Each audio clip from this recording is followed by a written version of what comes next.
La masse terrestre préhistorique du Doggerland n'était pas une étendue vide et désolée pendant la dernière ère glaciaire, comme les scientifiques le croyaient.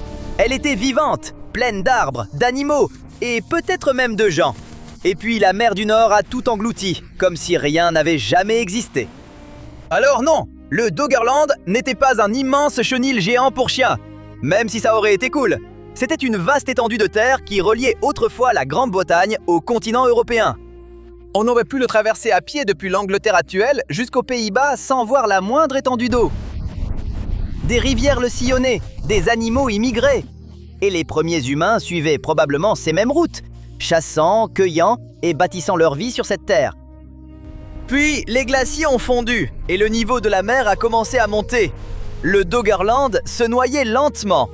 Les terres sont devenues des marécages et les marécages se sont morcelés en îles.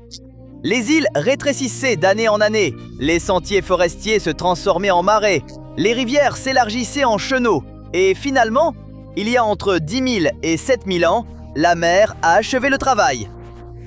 Mais aujourd'hui, les scientifiques ont mis au jour les preuves d'un écosystème forestier complet qui existait ici il y a plus de 16 000 ans. Des milliers d'années plus tôt qu'on ne le pensait. Ils ont utilisé l'analyse d'ADN ancien sédimentaire pour le découvrir. Tout être vivant laisse derrière lui d'infimes traces de lui-même, des fragments microscopiques d'ADN. Et ces fragments peuvent se retrouver piégés dans la boue et le sable pendant des milliers d'années. Les couches s'accumulent et ces fragments restent là, comme des empreintes pressées dans du ciment frais. Les scientifiques forts extraient ces couches et les lisent comme une chronologie. En analysant l'ADN ancien sédimentaire de 252 échantillons, issus de 41 carottes de sédiments marins, ils ont trouvé des traces de chênes, d'ormes, de noisetiers, de vraies espèces de forêts tempérées. Et elles ne faisaient pas que survivre, elles prospéraient il y a plus de 16 000 ans. C'est en plein cœur de la dernière ère glaciaire, une époque qu'on a toujours imaginée brutale et sans vie, surtout en Europe du Nord. Mais au lieu d'un désert gelé, il semble que cette zone était une poche de vie cachée. Et ce n'était pas juste une éclosion temporaire de vie après la glace, mais un écosystème profondément enraciné. Il était assez stable pour soutenir de grands arbres au système racinaire massif. Ça n'arrive pas sans un sol qui tient, sans des saisons, des cycles de croissance et assez d'équilibre pour que la vie s'installe et perdure. Parmi tout cet ADN, les scientifiques ont trouvé des traces d'un arbre appelé Pterocarya, un cousin éloigné des noyers actuels.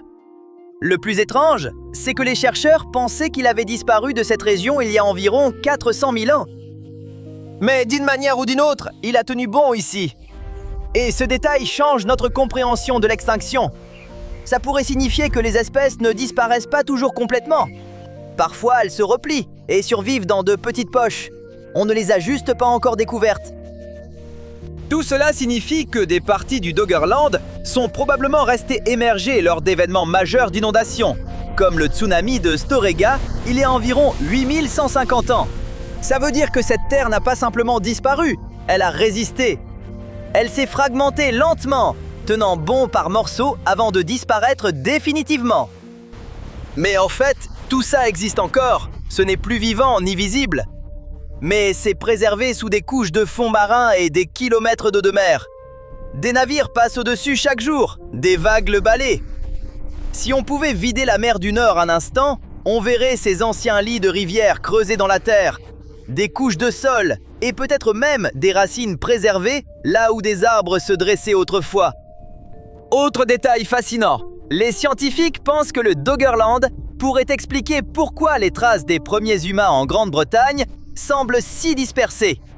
Si des gens y vivaient, et c'est très probable, alors quand la mer a englouti la terre, elle a englouti leur histoire avec.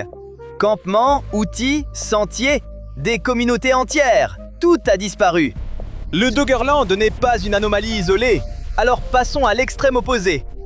L'Antarctique, avec ses glaces infinies, ses vents brutaux et des températures qui ne pardonnent rien.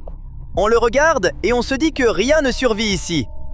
Mais des scientifiques l'ont parcouru et ont prouvé que cette idée était complètement fausse. Entre 2019 et début 2020, une équipe a traversé une zone reculée de l'Antarctique.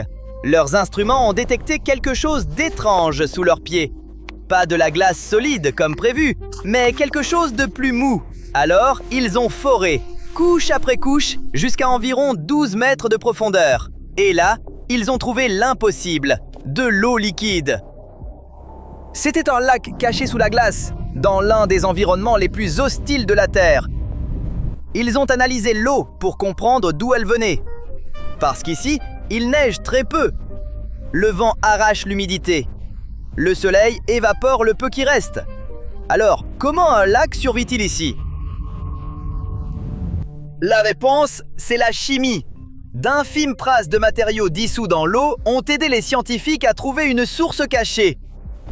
Il s'est avéré qu'un glacier voisin alimente le lac par des canaux souterrains que personne ne soupçonnait. Et en regardant de plus près, ils ont trouvé des tapis microbiens, des tapis vivants faits d'organismes microscopiques dans cet environnement sombre et scellé. Certains s'étalent à plat sur le fond du lac, comme des tapis. D'autres poussent vers le haut en forme hérissée, atteignant près de 40 cm de haut. Plus de 30 cm de vie qui poussent dans l'obscurité totale, sous une épaisse couche de glace, complètement coupée du monde extérieur. Et cette vie ne fait pas que exister, elle s'organise et évolue avec le temps. C'est structuré comme un sous-bois miniature, juste sous une forme totalement inhabituelle. Une autre découverte en Antarctique qui a stupéfié les scientifiques, ce sont des bulles. Des bulles trouvées dans ce qui pourrait être la plus ancienne glace jamais remontée à la surface, vieille de près d'1 200 000 ans. Avant ça, les chercheurs ne pouvaient retracer l'histoire climatique de la Terre que sur environ 800 000 ans. C'était déjà ancien, mais il manquait encore un énorme pan de l'histoire de notre planète. Alors les scientifiques sont partis chercher la bonne glace pour combler les lacunes. Certaines parties de l'Antarctique contiennent de la glace qui pourrait avoir 3, voire 4 millions d'années. Mais elle est désordonnée et incomplète. Il leur fallait une chronologie propre, couche après couche, année après année. Ils ont donc passé des années à chercher l'endroit parfait, scrutant le continent gelé comme des détectives à la recherche d'une archive enfouie. Et quand ils ont enfin foré au bon endroit, ils ont trouvé quelque chose de spécial. Des carottes de glace cristalline, empilées comme une chronologie gelée, avec de minuscules bulles à l'intérieur. Chacune contenait un échantillon microscopique d'air ancien, isolé du monde depuis des centaines de milliers d'années, parfois plus d'1 million d'années. En étudiant ces bulles, les scientifiques peuvent reconstituer à quoi ressemblait l'atmosphère, quels gaz remplissaient le ciel, combien de dioxyde de carbone circulait, et comment le climat de la planète a évolué au fil du temps. Un moment observé dans cette glace se distingue plus que les autres. La période autour de 900 000 ans. Cette époque pourrait être l'une des plus grandes crises que notre espèce ait jamais affrontées. Selon les études génétiques, la population humaine serait tombée à environ 1300 individus dans le monde entier. Personne ne sait exactement ce qui l'a provoqué, mais le climat est l'un des principaux suspects. Des bouleversements environnementaux massifs, des températures changeantes, des écosystèmes instables, tout a pu se retourner contre les premiers humains en même temps. Et ces bulles pourraient contenir des indices sur le monde que ces rares survivants ont dû endurer. Alors, quand les scientifiques regardent à l'intérieur de l'une de ces bulles anciennes, ils retracent la survie. Ils se demandent comment une poignée d'humains a traversé l'un des chapitres les plus difficiles de l'histoire de la Terre, et ce que ça pourrait signifier pour nous aujourd'hui. Et quand les scientifiques ont scanné l'Antarctique depuis l'espace, ils ont trouvé quelque chose d'encore plus difficile à concevoir. Sous plus de 1800 mètres de glace, ils ont détecté un paysage ancien. Pas des formes vagues, mais un vrai relief, avec des vallées creusées par des rivières et des terres découpées en blocs par des forces tectoniques il y a des millions d'années. Un endroit où l'eau coulait autrefois librement en surface. Ce paysage remonte à environ 34 millions d'années, à une époque où l'Antarctique n'était pas encore entièrement gelée. Et d'une manière ou d'une autre, dans cette région, la glace ne l'a pas broyée. Elle s'est simplement posée dessus, figée sur place, et l'a préservée comme une capsule temporelle. Les scientifiques l'ont décrit comme un fantôme, parce qu'il ne devrait plus exister.